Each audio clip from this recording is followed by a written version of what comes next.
48.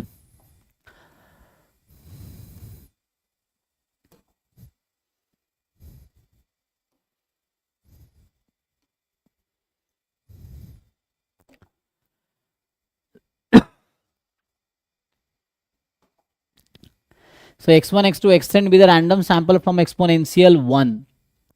तो एक्सपोनेंशियल 1 जो है ना, देखो, तो अगर x1, चलो xi लिख देता हूं.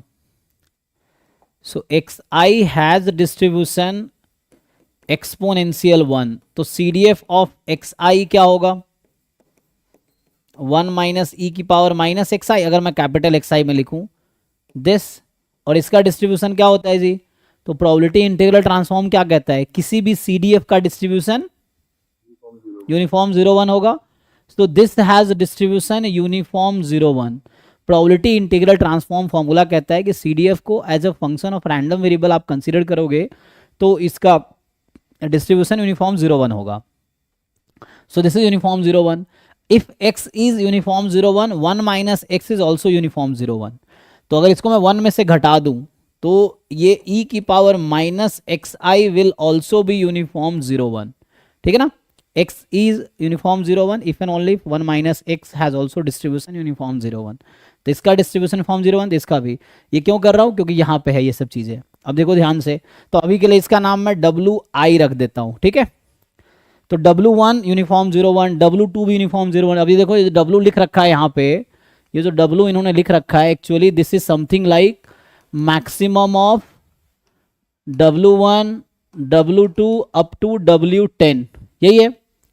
अब ईच WI का डिस्ट्रीब्यूशन यूनिफॉर्म 0 1 है. तो मुझे बताओ, ये मैक्सिमम है. मैक्सिमम का मतलब हो गया कि 10th ऑर्डर स्टैटिस्टिक. ये होता है ना 10th, nth order statistics. n यहाँ 10 है मान लो, तो nth ऑर्डर स्टैटिस्टिक्स. तो यहाँ पे nth ऑर्डर स्टैटिस्टिक का डिस्ट्रीब्यूशन क्या होगा?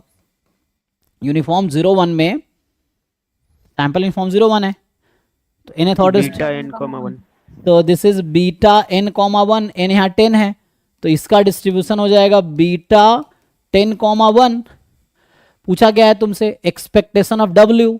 तो बताओ बीटा में एक्सपेक्टेशन कितना आता है? A upon A plus B. यहाँ 22 गुना कर दिया तो 22 टाइम E ऑफ W निकाल दोगे तो ये 20 हो जाएगा, है ना? सो हो गया. This is the answer. So 20 is the answer in this question. Simple transformation का थ्योरम यूज हुआ है. पहला थ्योरम कि CDF का distribution uniform 0 1. If x uniform 0 1, 1 minus x, तो 1 माइनस CDF भी यूनिफॉर्म 0 1 होगा हमेशा. फिर ये आ गया, फिर इसमें उसका मैक्सिमम ले लिया. मैक्सिमम मतलब nth ऑर्डर स्टैटिस्टिक्स, मिनिमम मतलब फर्स्ट ऑर्डर स्टैटिस्टिक. तो ये nth ऑर्डर स्टैटिस्टिक्स था, n यहाँ 10 है, सैंपल साइज 10 है.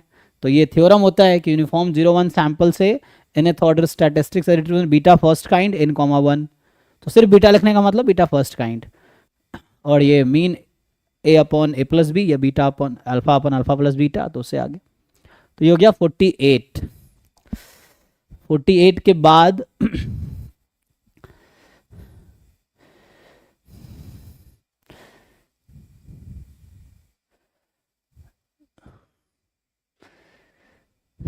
रेट लैम्बडा है तो मीन 1/λ है. ठीक है ना? तो ठीक है. अभी के लिए अगला क्वेश्चन क्या बचा? 40 to 50 में कोई और बचा है? 48 तो हो गया. 50 भी है किसी का? नहीं है ना? चलो आते हैं 50 to 60 में. तो 50 to 60 में है 54, 57, 59.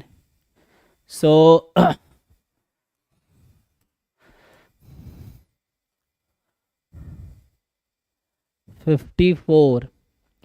तो 54 ही जस्ट एक बेस थ्योरम का क्वेश्चन लग रहा है ना. देखो